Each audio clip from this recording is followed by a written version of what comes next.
بسم اللہ الرحمن الرحیم۔ السلام علیکم ورحمۃ اللہ وبرکاتہ۔ الحمدللہ رب العالمین والعاقبۃ للمتقین والصلاة والسلام علی اشرف الانبیاء والمرسلین وعلی آلہ واصحابہ اجمعین، اما بعد۔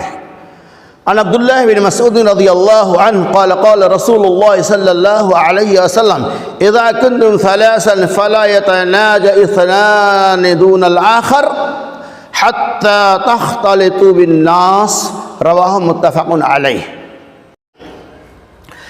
حضرت عبداللہ بن مسعود رضی اللہ تعالیٰ عنہ کہتے ہیں اللہ کے نبی صلی اللہ علیہ وسلم نے ارشاد فرمایا اذا کنتم ثلاثا فلا يتناجى اثنان، کہ جب تم میں سے تین آدمی کہیں ہو تو ان تینوں آدمیوں میں سے دو آدمی تیسروں کو چھوڑ کر سرگوشی اور کانا پھوسی نہ کرے، حتی تختلطوا، یہاں تک کہ وہ لوگوں میں گھل مل جائے، یہاں تک کہ وہ لوگوں میں شامل ہو جائے۔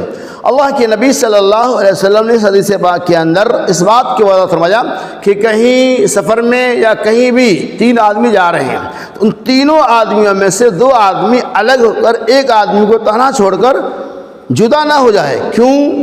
چونکہ آپ ایک آدمی کو چھوڑ کر دو آدمی اکٹھا ہو جاتے ہیں اور کسی چیز کے بارے میں بات چیت کریں گے، کوئی وچار کریں گے تو سامنے والا آدمی یہ سوچ سکتا ہے کہ شاید یہ میرے بارے میں کچھ برائیاں بیان کر رہا ہے، میرے بارے میں کانا پھوسی کر رہا ہے۔ کیا پتہ چلا کہ دو آدمی الگ ہو کر بات چیت نہیں کر سکتے۔ کیوں؟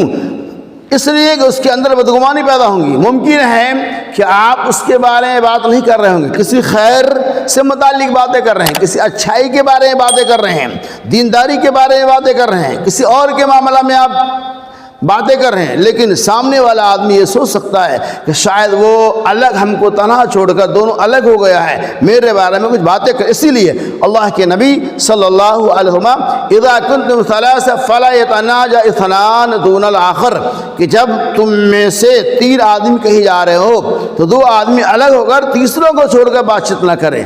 اسی کو سرگوشی کہا جاتا ہے، کانا پھوسی کہا جاتا ہے۔ اس کی ممانعتیں حدیث پاک کے اندر آئی ہے۔ تو اسلام کے اندر تمام لوگوں کے عزت و اکرام کا پاس و لحاظ رکھا گیا ہے۔